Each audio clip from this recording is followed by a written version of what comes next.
colors and exposure levels work a little bit similar as the depth of field. Apart from color psychology, its purpose is to also create depth in your scene. Let's start with exposure, as it's the easiest one to understand.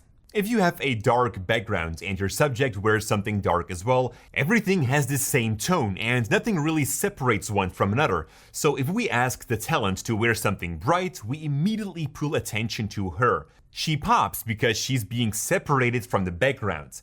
And this example works exactly the same as an out-of-focus background. And so we can start applying the same techniques. Like before, we focused on the background and had our talent prominent in the rule of thirds. This time, we'll keep everything in focus, but instead make sure that the talent is wearing something bright and opposite to the background. When working with foreground elements to create more depth, it would also be good to make them less brighter than the subject.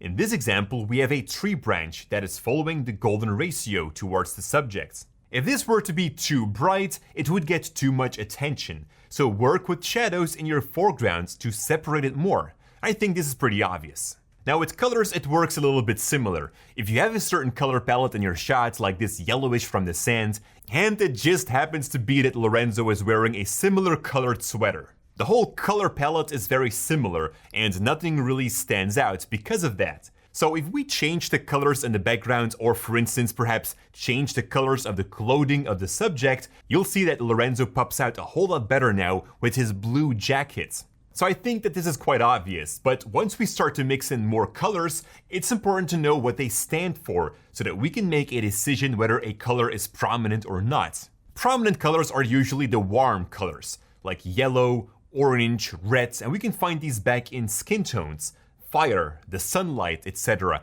These are bright, vibrant colors and they pull attention. And when looking at the color wheel, we can see that all of these colors lay close together. On the opposite side, we can find the opposite colors, and these are the cold colors like blue, purple, green. And we can find those back in trees, the sky, but also shadows, the night. We are usually not drawn towards those colors. So looking at this example, we've got a bluish environment and the talent is holding a warm light. We are instantly drawn towards the subject, not only because there's a color difference, but also because of the color contrast. The warm orange color lays in contrast to the opposite blue. Now when shooting in front of a green tree or a bush, we can make our subject pop by giving her a red colored scarf. The opposite of green, which pulls the subject forwards and draws attention. So this is the very basics of color theory. Now how does this help us make a composition? Well, for instance, taking that blue environment back and the talent holding a warm light, we can use the golden ratio and use the spiral to guide the eyes of the audience to the talent. So what we're basically doing now is making the whole shot more interesting and dynamic, as the audience will have more to look at. The spiral guides the eyes to the talent, and I'm going to break the scene even more by also adding a purple reddish light in the background.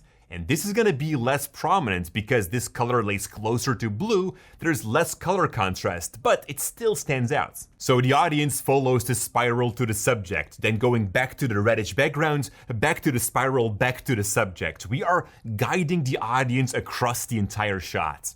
And that is one of the strongest things a composition can do. We can choose to focus on one specific element, or we can choose to guide the eyes in a certain path across the shot. Now we're going to play a lot more with this once we're going to start working with leading lines and editing techniques with the point of interest. But that's for later. For now, I want you to remember that brighter areas and warm colors have a bigger attraction than darker tones and cold colors. Knowing these two differences will help you to decide where the eye of the audience should go to. Now, I painted the wall behind me blue. That was for a clear reason. It makes me pop as my skin tones are in contrast, also my red shirt. But to make the shot a little bit more interesting, I've also let that warm color come back in the background, together with other colors like green. It makes you look around, and I've chosen to do that because after all, you also need to see me for a long time, so you've got something to look at. I don't want you to get bored and click away. This is one of those small tricks to keep the audience hooked up. Alright, thanks for watching. In the next lesson, we're gonna play around with perspectives.